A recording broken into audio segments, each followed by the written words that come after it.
here today to talk about effective time management and eating frogs. Sounds good, doesn't it?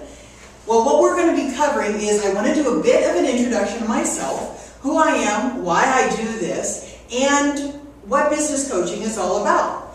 I've been running businesses for about 30 years prior to getting into business coaching. My experience has run from a small startup through a larger, about $13 million organization. And in that, I learned a lot about the whole aspect of what it takes to really run a business. For most of you business owners, you know your product or service. But the business aspect of it is something that's very unusual and different at times for people to understand.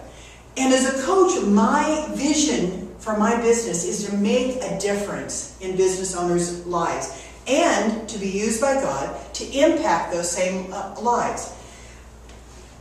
Part of the reason why I do coaching is really for my family. They're the passion that I have in my life and the chance to have a lot of fun with them as well. From hiking for teeners, which is what you see on the screen there, to being able to do whitewater rafting. I learn a lot of the lessons that I have from my family, especially my 15-year-old son. How many of you have kids? Yeah, we all learn a lot from our children from there.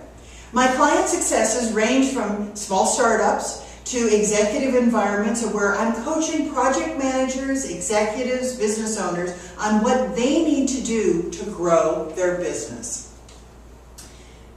Where we're going to be in the next 5 years very much depends on the actions we take, the books we read, and the people we associate with.